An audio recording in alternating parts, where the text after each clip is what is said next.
produk wajib bersertifikat halal. Semua yang berbentuk makanan, bahkan fashion ya, Konsep semua wajib halal ini menurut Bang Haikal ini seperti apa? Karena di negeri ini ada 7 keyakinan yang diakui. Kalau abang berbicara sebagai golongan tertentu, boleh begitu. Tapi kalau abang berbicara tentang kebijakan pemerintah dan wajibnya itu yang bagaimana versinya? Apakah Indonesia adalah negara Islam? Hah? Jangan buat ngaco deh. Kayaknya Bang Haikal ini adalah orang yang di semester pertama harus direview dan harus dicopot karena tidak adil.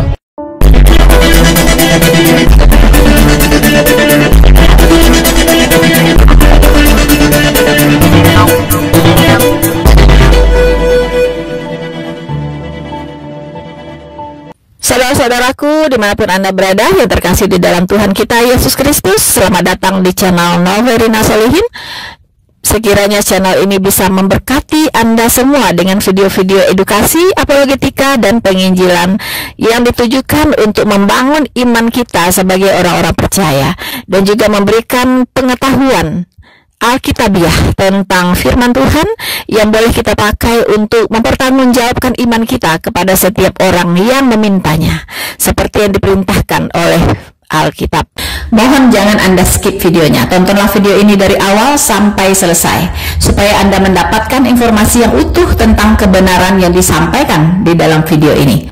Teman-teman, Anda boleh memberkati channel ini dengan cara like, subscribe, dan Anda share link dari video ini ke semua orang yang Anda anggap harus juga mendengarkan kebenaran firman Tuhan ini, dan mereka boleh terberkati, mereka boleh mengenal kebenaran, dan mereka boleh bertobat menerima Yesus Kristus sebagai Tuhan dan Juru Selamat mereka. Ya, jangan skip videonya.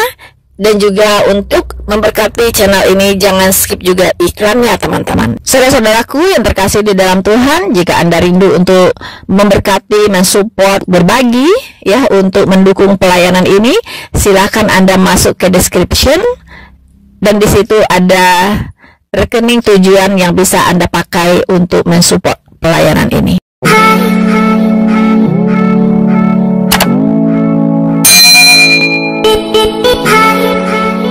Halo teman-teman dimanapun Anda berada, bertemu kembali dengan saya Rina Solihin dalam channel Rina Menjawab. Teman-teman, hari-hari ini kita dipertontonkan dengan satu statement yang sangat kontroversial, teman-teman ya, yaitu dari Babe Haikal, teman-teman. Mungkin teman-teman masih ingat Babe Haikal. Beliau ini adalah berasal dari anggotanya 212 ya, termasuk petinggi di 212, teman-teman ya. Nah, Babe Haikal ternyata ditunjuk oleh Presiden Prabowo Subianto sebagai menjabat sebagai BPJPH atau Kepala Badan Penyelenggara Jaminan Produk Halal. Ya.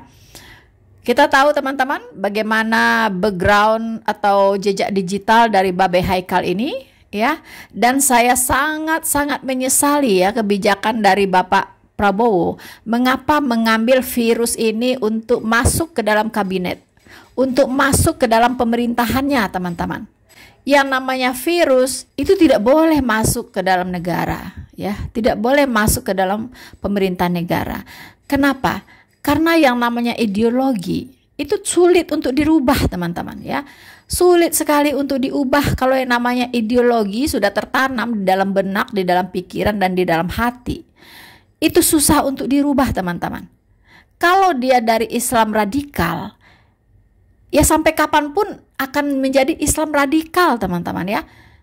Jadi kalau ada yang mengatakan, oh dia sudah berubah, saya nggak percaya dan saya tidak yakin, teman-teman. Tidak yakin. Dan apa buktinya? Baru kemarin sore dilantik menjadi kepala BPJPH ya. Itu Babe Haikal ini sudah melakukan sebuah terobosan ya. Terobosan yang sangat tidak bijak, teman-teman ya. Terobosan yang sangat gegabah sekali, di mana dia mewajibkan untuk memberikan sertifikat halal kepada semua produk yang diperdagangkan. Bayangkan teman-teman ya. Karena itulah teman-teman ya, kebijakan yang sangat kontroversial ini ini menghebohkan Nusantara, teman-teman. Banyak sekali ya saudara-saudara yang dari Muslim juga, yang dari Islam juga tidak setuju ya dengan kebijakan Babe Haikal Hasan ini, teman-teman. Dimana di sini banyak sekali dampak-dampak negatif ya yang akan merugikan negara. Di sini juga merugikan rakyat Indonesia sendiri, teman-teman. Saya pikir ya, untuk apa negara membentuk badan ini? Untuk apa gitu? Ya, Badan Penyelenggara Jaminan Produk Halal. Bukankah standar kehalal haraman di negara ini dari masing-masing agama itu berbeda? Mengapa ini harus diterapkan untuk seluruh rakyat Indonesia? Nah, ini kan aneh, ya. Apakah seluruh Indonesia ini rakyatnya Muslim semua, Islam semua? Kita ini bukan negara Islam, Babe Haikal. Di Bali itu sapi diharamkan.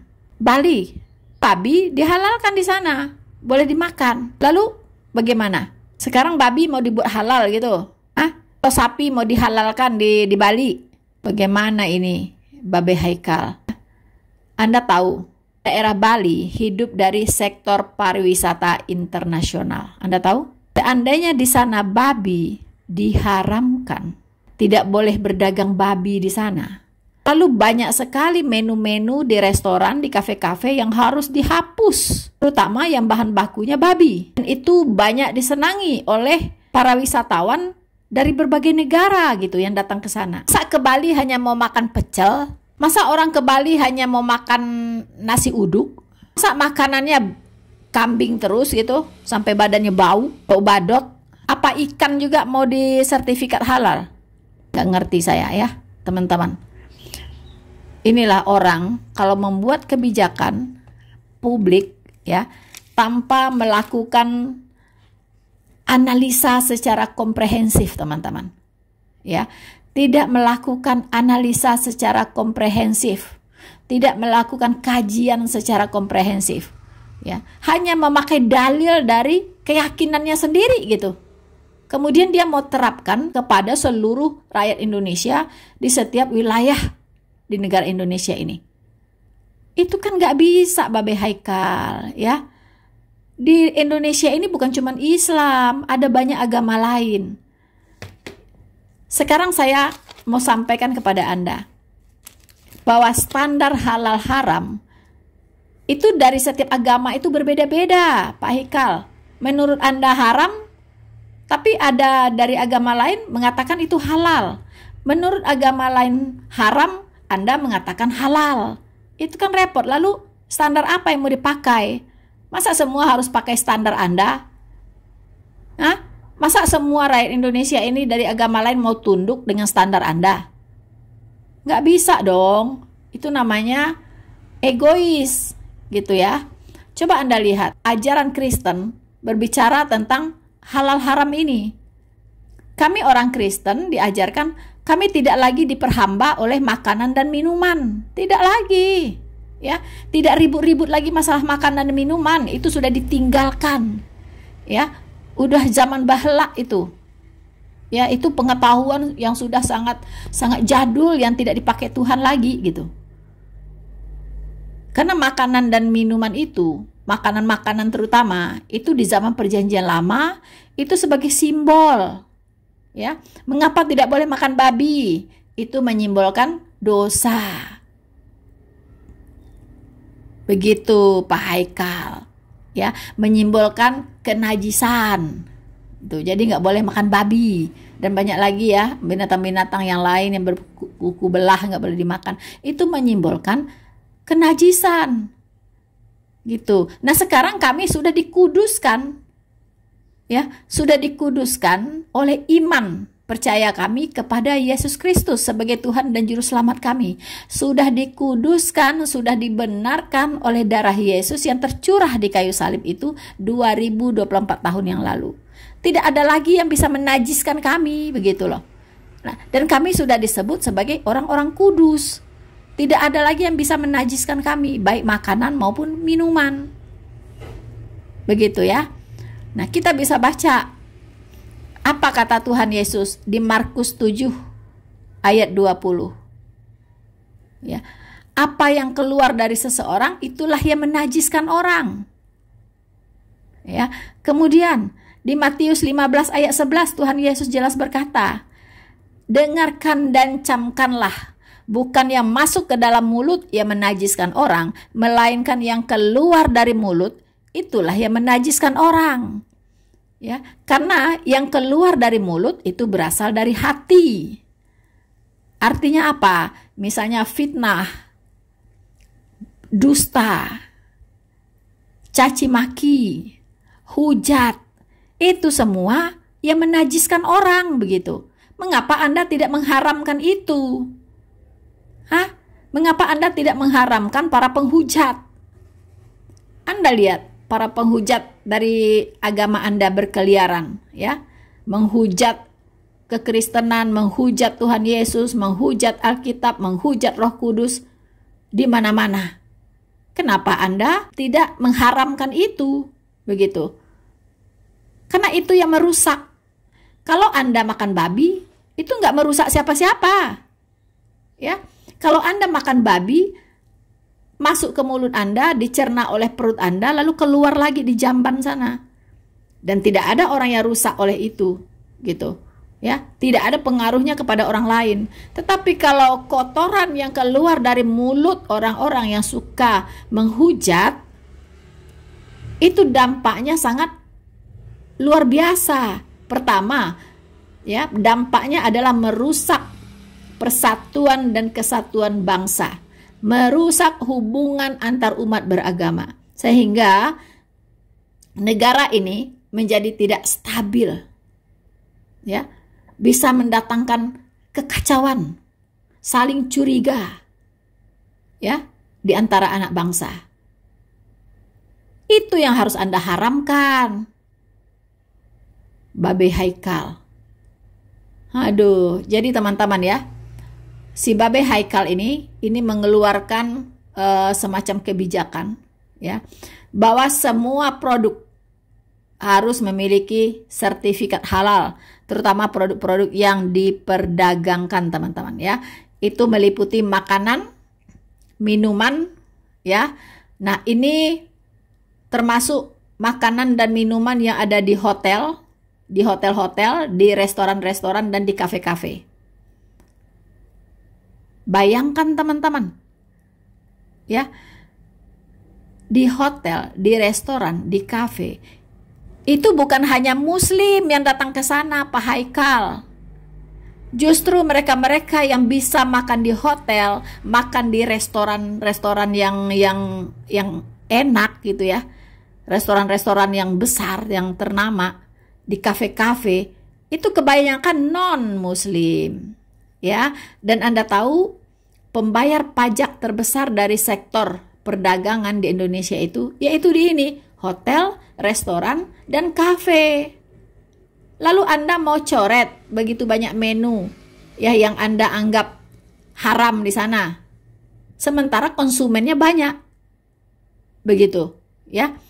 Lalu kalau mereka diwajibkan untuk memberikan sertifikat halal, yang pasti babi tidak bisa dijual, ya kan? Mungkin banyak lagi yang tidak bisa dijual karena banyak jenis-jenis makanan yang mempunyai bahan baku babi, begitu. Minimal minyak babi, ya, itu yang bikin makanan itu enak, ya. Nah, kalau mereka harus mencoret banyak menu-menu makanan dari hotel, dari restoran dan kafe-kafe ini, Anda tahu akibatnya apa? Tentunya pendapatan mereka akan menurun, ya kan? Kalau pendapatan mereka menurun, lama-lama banyak PHK di situ, ya. Kalau pendapatan menurun, nggak bisa lagi bayar karyawan yang tadinya banyak, akan terjadi gelombang PHK, ya, dari hotel-hotel, restoran-restoran dan kafe-kafe. Lalu Anda mau tanggung jawab akan hal ini? Hah? Apakah Anda bertanggung jawab?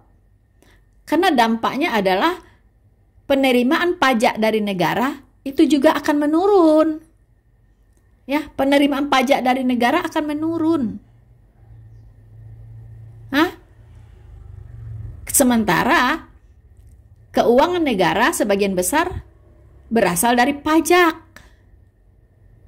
Paham, Pak Haikal? Ya, jadi dampak dominonya itu besar sekali, ya. Janganlah Anda ya ingin menerapkan keyakinan Anda kepada seluruh rakyat Indonesia. Nggak bisa, ya, nggak bisa. Kecuali negara ini negara Islam. Kalau begitu, dibagi dua saja negara ini. Ada negara Islam, ada yang non-Islam. Silahkan Anda pilih negara Islam. Anda boleh jadi presidennya di sana. Ya kan? Boleh gitu. Tapi kalau negara ini masih merupakan negara NKRI, ya, Anda jangan coba-cobalah bikin kebijakan yang merugikan rakyat Indonesia yang non-Muslim, ya. Dan saya percaya banyak Muslim-Muslim juga akan dirugikan. Mereka yang punya hotel, punya restoran, punya kafe, ya, itu juga ikut dirugikan, gitu, teman-teman, ya. Kemudian obat-obatan katanya itu harus ada sertifikat halal, kosmetik, ya, fashion. Nah, fashion ini teman-teman yang saya nggak ngerti apa yang dia maksud ya. Kalau saya dengar katanya supaya fashion yang dipakai itu dipastikan halal. Maksudnya apa? Apakah dari bahannya kah? Adakah bahan pembuat tekstil ini ya berasal dari babi atau seperti apa gitu? Atau fashion ini diciptakan oleh orang yang makan babi sehingga dia haram gitu? Atau bagaimana? Ya. Jadi tidak jelas teman-teman. Tetapi ya praduga tak bersalah ini ya. Saya melihat ada semacam ada semacam misi terstruktur di sini teman-teman ya. Jadi by design kalau saya katakan ya. Mungkin awal-awal dia mengatakan itu bahannya yang harus dipastikan tidak mengandung babi. Ya, jadi harus halal gitu ya. Saya nggak tahu apakah ada bahan tekstil harus diberi ke minyak babi atau babi itu ya. Tapi saya melihat itu hanya awalnya saja teman-teman. Nanti lama-lama kesananya itu model fashionnya yang harus bersertifikat halal teman-teman ya. Jadi dia mau seluruh rakyat Indonesia ya kan di Nusantara ini itu memakai pakaian yang Islami, yang halal ya. Pakai keludung ya, pakai gamis. Itu mungkin nanti tujuannya ke sana teman-teman. Pasti tujuannya nanti ke sana. Jadi intinya dia mau mengislamkan secara fisik dulu lah ya bangsa Indonesia ini. Begitu teman-teman ya. Ini kan bahaya sekali ya. Jadi teman-teman, kalau semua produk yang dijual belikan harus bersertifikat halal, berarti yang bisa dijual di Indonesia ini hanya kencing onta doang, teman-teman. Ya, kencing onta doang yang bisa dijual. Nah, bagaimana itu? Gitu kan? Produk-produk. Karena produk-produk teknologi, otomotif, ya kan? Buku-buku dan sebagainya, ya tekstil, ya kan, fashion, itu tidak boleh lagi dijual kalau tidak punya sertifikat halal, begitu. Nah ini kan kacau teman-teman, masa kencing onta doang yang bisa dijual di Indonesia ini? Aduh. Jadi saudara-saudaraku, ya, sebelum ini terlambat, saya meminta, ya, banyak saudara-saudara kita Islam, dari pihak Islam pun, ya saya sebutlah dari Islam Nusantara, ya, di mana mereka masih bisa berpikir logis dan sehat teman-teman ya. Mereka juga sangat tidak setuju dengan kebijakan Bapak Haikal ini, begitu. Mungkin Islam Yaman saja mungkin yang setuju dengan dia, begitu kan. Tapi kalau Islam Nusantara semua menentang teman-teman ya. Jadi kalau bisa, mumpung belum berjalan terlalu jauh ya orang ini, tolonglah Pak Prabowo ya diganti dengan orang-orang yang nasionalis, atau dipertimbangkan kembali deh ya Untuk apalah pembentukan badan ini gitu ya, badan penyelenggara jaminan produk halal. Untuk apa? Serahkan sajalah kepada agama masing-masing, karena setiap agama itu beda-beda standarnya gitu. Iya kan? Jadi mengenai apa yang dihalalkan, apa yang diharamkan, ya tanya ajalah kepada pemimpin agamanya begitu. Ya nggak usah pemerintah yang ujuk-ujuk mengurusin sampai seperti itu gitu loh. Nah, jadi kalau ini dijadikan kebijakan nasional itu tidak bijak sama sekali, ya. Itu betul-betul akan merugikan banyak pihak dan akhirnya akan merugikan negara juga, begitu, ya. Jadi tidak bisa ya satu dalil dari satu agama tertentu mau diterapkan untuk seluruh rakyat Indonesia secara nasional. Itu sangat-sangat tidak bijak, ya, tidak bijak sama sekali. Seharusnya dalam menetapkan kebijakan publik, ya, itu harus ada kajian dulu. Seperti tadi saya bilang, harus ada kajian, analisis secara komprehensif, secara menyeluruh gitu. Apakah ini tujuannya apa? Ya harus tahu dulu tujuannya apa gitu. Untuk membuat halal semua produk yang diperdagangkan, tujuannya apa gitu kan? Terus yang kedua, seharusnya ya kebijakan publik itu sebelum diluncurkan itu harus dilakukan dulu kajian yang komprehensif, ya. Apa tujuannya kebijakan itu diluncurkan gitu? Tujuannya apa? Terus apa dampaknya? Ya, dampak sosial budayanya apa? Dampak ekonominya apa? Dampak kepentingan publiknya apa? Dalam hal ini bicara azas manfaat, ya.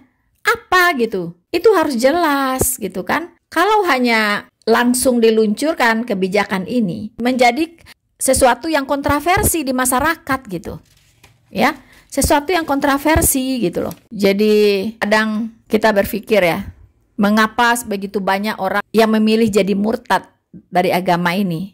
Ya karena dibuat ribet gitu. Semuanya ribet gitu loh. Orang seharusnya dipermudah, ini mah diperribet gitu. Mari kita lihat beberapa pandangan ya tentang kebijakan yang sangat kontroversial dari Babe Haikal ini.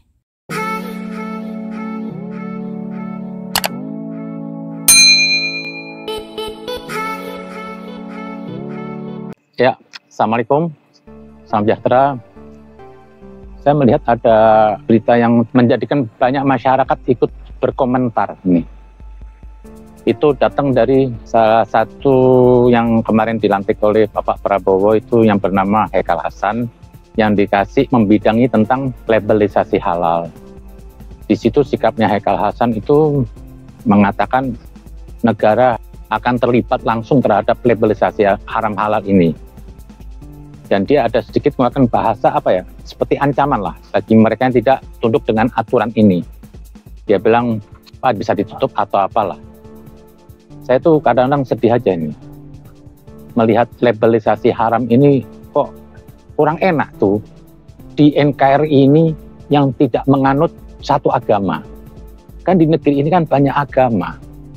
Kok kesannya ini seperti suara mayoritas lah mau menekan. Harusnya negeri ini bersikap adil. Tidak boleh mengatasnamakan agama. Jangan sampai ada lembaga negara itu bertindak seperti untuk umat Islam saja. Ada hak orang lain yang di situ. Oke, misalkan haji, terserahlah haji. Haji kan hanya untuk umat Islam saja. Tapi dengan labelisasi haram halal ini, kok kesannya negeri ini menganut satu agama. Semua orang harus tunduk kepada ini. Padahal di agama lain, sesuatu hal itu dia tidak diharamkan. Oh, untuk menjaga jangan sampai umat Islam terjebak memakan. Begini, umumnya hukum itu yang tercatat itu barang yang dilarang. Tapi kalau barang yang diperbolehkan itu tidak perlu diatur. Contoh dalam kitab suci juga itu lebih cenderung membahas sesuatu hal yang dilarang oleh Tuhan. Tapi sesuatu hal yang diperbolehkan banyak derivasinya tidak disebutin oleh Tuhan. Seperti orang makan daging kambing, apa ditulis harus kulitnya boleh buat sepatu? Kan tidak. Nah itu jadi yang di dalam hukum itu biasa yang tertera itu sesuatu hal yang dilarang. Seperti hukum negara, narkoba, atau apa. Nah ini bahasa haram halal, saya ini kadang-kadang coba mewakili sebagai orang non-muslim. Kok kesannya saya ini seorang non-muslim ini dipandang umat Islam, saya memakan barang haram. Sementara di saya itu tidak haram, itu sesuatu yang halal. Nah, kita kan harus menghargai non-muslim ini di negeri ini, karena negeri ini tidak menganut satu agama sekali lagi. Nah, itulah. Lah, saya cuma kembalikan lagi, tolonglah, ini labelisasi ini nggak usah lah atas nama lembaga negara. Ini mencederai saudara saya non-muslim. Misal beginilah, di Bali itu orang Hindu mengharamkan memakan daging sapi. Apa terus orang Hindu nanti akan membuat di warung-warung itu semua haram nih daging sapi? Kan repot, kan dia juga punya hak seperti umat Islam. Jangan cuma hanya mayoritas saja boleh bersikap semenang-menang. Ingat sekali, ini negeri Pancasila bukan negeri agama. Ini loh maksud saya, kenapa harus atas nama lembaga negara? Sepertinya negara ini berpihak terus kepada umat Islam saja. Sepertinya minoritas ini boleh diperlakukan apapun. Mendidik umat Islam memandang apa? Oh, non-muslim makan barang haram. Sementara di keyakinan mereka itu bukan sesuatu yang haram. Sama halnya orang Bali. Misalnya orang Bali menanya gimana? Seluruh Indonesia ditulisin dengan label orang Hindu. Mengharam makan daging sapi. Kan jadi ribet ini. Maksud saya itu, didiklah bangsa umat beragama ini tidak perlu dengan apa label-label gitu. Kok seperti anak kecil dikasih ini, awas. Kan misalkan saya mau masuk rumah makan. Saya lihat, saya tanya menunya apa. Kalau menunya ada babi atau apa, ya itu saya nggak makan. Tapi sikapnya Haikal Hasan apa? Bukan sampai makan dagingnya, semuanya fashion, make up, obat. Lah, itu boleh saja. Saya nih heran dengan umat Islam. Kok nggak berani melakukan suatu perubahan? Jelas di ayatnya tidak boleh memakan daging babi, dagingnya saja. Kalau Tuhan bilang sudah semuanya ya babi. Tapi yang difokuskan pada daging babi. Jadi turunan dari babi itu yang lainnya itu apabila dipakai tidak ada masalah. Mau dibuat obat kek, make up kek, itu tidak ada masalah. Sekali lagi, mustahil Tuhan mencipta satu makhluk, itu makhluk buruk. Sementara umat Islam ini menganggap babi ini barang najis, seutuhnya eksistensinya. Gak bisa begitu. Saya sekarang mau tanya, darah manusia itu najis dan haram dimakan. Tapi kenapa kok boleh didonorkan? Karena yang tidak boleh itu diminum atau dimakan. Tapi kalau didonorkan itu mulia. Begitupun juga daging babi. Jelas ayatnya menulis daging babi. Dikaitkan itu ayat apa? Sesuatu yang dimakan. Itu kalau ayat kangkanya apa? Sesuatu yang dimakan. Nah, jadi apa? Sesuatu yang dimakan daging babi haram. Tapi kalau dari babi itu misalkan kulitnya dibuat fashion kayak alah. Organnya mau didonorkan manusia, alah. Tulangnya mau dibuat katanya buat tulang manusia, alah. Itu rahasia Tuhan. Lah, begini nih yang saya lihat apa hari negeri ini nggak pernah selesai. Umur agama sudah 1400 tahun yang lalu. Negara lain sudah nggak ada bahas-bahas gini. Kita masih sibuk urusan haram halal. Saya Muslim, tapi agama nggak begini mempersulit manusia. Kok seperti orang ini apa? Mau terus dibawa sesuatu hal yang apa? Yang nggak vital loh ini. Seperti orang makan daging babi, iya nggak dikutuk. Malah diperbolehkan apabila itu doruro. Sesuatu apa yang kondisi terpaksa. Agama aja masih fleksibel. Sesuatu hal yang terpaksa masih boleh makan asal dan banyak. Jadi nggak mutlak ini. Dan di situ ayatnya apa? Tidak ada ancaman Tuhan. Kata kulkas diharamkan. Apa? Katanya dibuat dari barang haram babi. Ini kan plastik. Nggak mau dimakan, bukan daging babi. Emang orang bisa makan plastik? Yang diharamkan di Al-Quran. Sekali lagi saya ingin mengucapkan apa? Saya mohonlah berapa kiai ini semuanya lah. Cobalah berani berpikir bahwa negerinya lebih baik. Ayatnya jelas. Jangan Anda melebihi Tuhan membuat aturan. Tuhan sudah kasih batasan-batasannya. Nggak usah melampaui batas mau lebih dari Islami. Enggak. Ikut aturan Tuhan. Jangan merubah Anda baru beragama sudah mau berubah jadi Tuhan. Saya berharap lah dengan kepemimpinan Prabowo ini yang harusnya bisa membawa apa? Umat beragama ke depan lebih baik. Jujur aja loh. Saya ini Muslim, tapi saya itu kadang-kadang menjaga perasaan. Gimana sih kalau saya sebagai non-Muslim? Oh, itu barang haram. Jadi sudut pandang umat Islam memandang non-Muslim itu buruk. Memakan sesuatu yang haram. Ini kan nggak baik.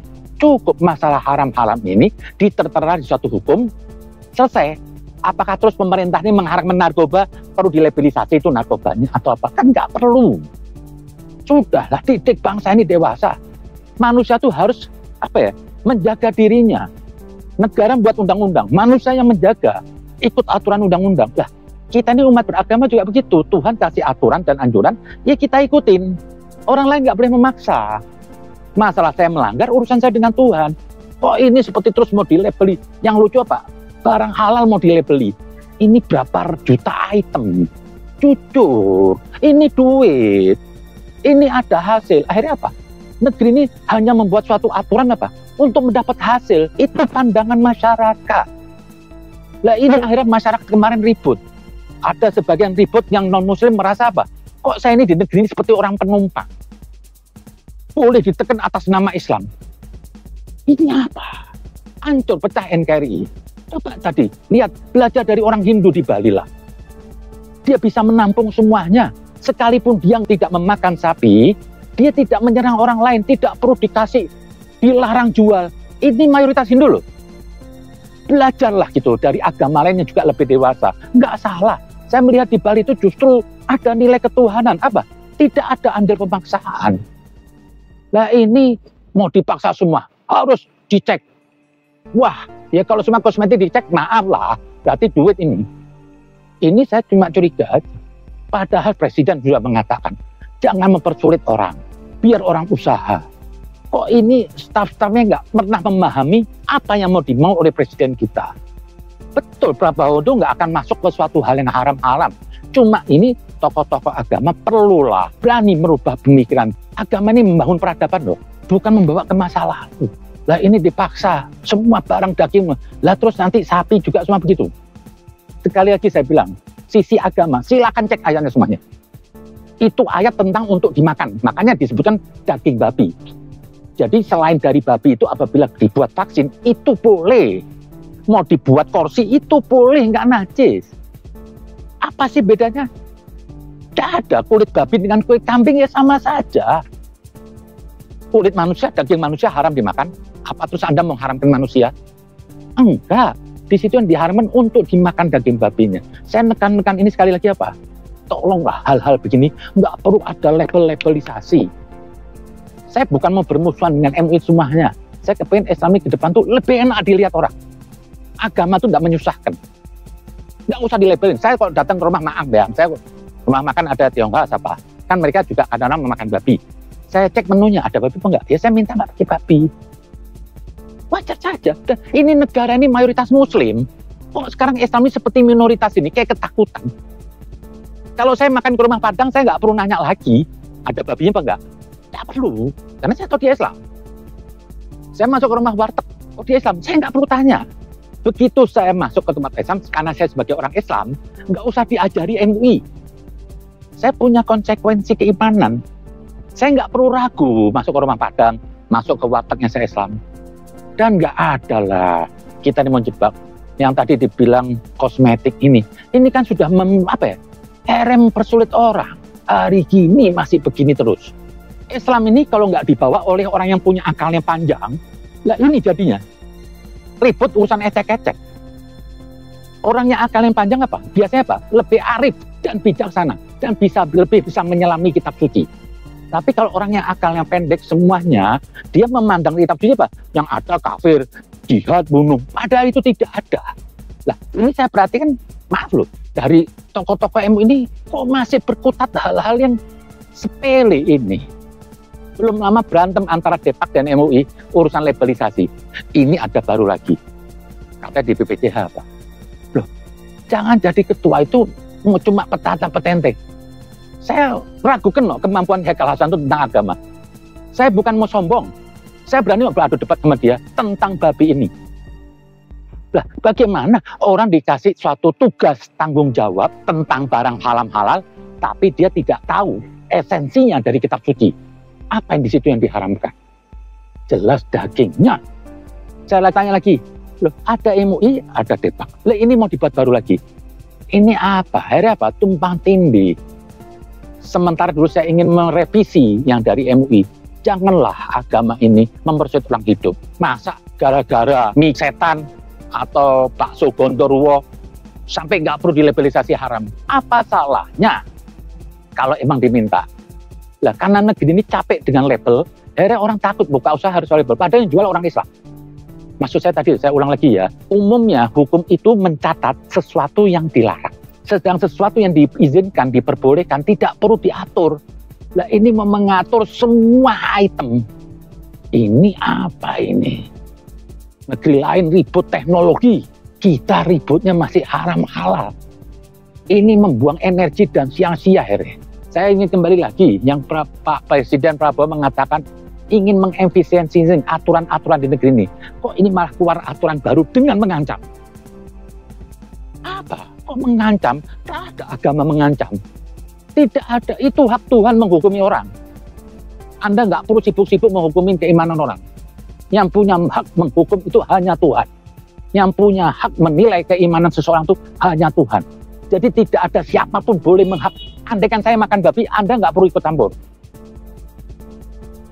Nggak perlu Anda menjaga terlalu berlebihan. Kayak anak bayi nih di sini nih, dijagain kayak anak TK, ayo nanti jatuh loh. Didik dewasa, itu aja lah. Jadi silahkan Anda gunakan tuh apa dari organ babi, apa unsurnya, untuk selain dimakan, monggo. Itu aja, terima kasih. Setelah kita melihat bahwa kebijakan yang sangat kontroversial ini teman-teman ya, yang diluncurkan oleh Babe Haikal, ya, itu kebijakan yang tidak bijak kalau kita lihat. Ya, kita meminta supaya Bapak Prabowo tidak memakai orang ini, ya. Karena kalau memakai orang ini, kita lihat dari jejak digitalnya, itu Anda memelihara virus. Ya, virus itu akan berkembang biak dan akan merusak ya pemerintahan Anda sendiri. Jadi, itu sekian dari ya, begitulah pandangan yang bisa kami berikan ya sebagai rakyat Indonesia. Semoga Pak Prabowo memahami ini. Ya, karena saya masih ingat pidato Pak Prabowo pada waktu pelantikan, ya Bapak ingin memberikan sesuatu yang terbaik untuk bangsa Indonesia, meletakkan kepentingan rakyat Indonesia di atas kepentingan yang lain, ya. Jadi inilah ujian pertama untuk Bapak Prabowo. Apakah Bapak lulus atau tidak? Tuhan Yesus memberkati. Maranatha.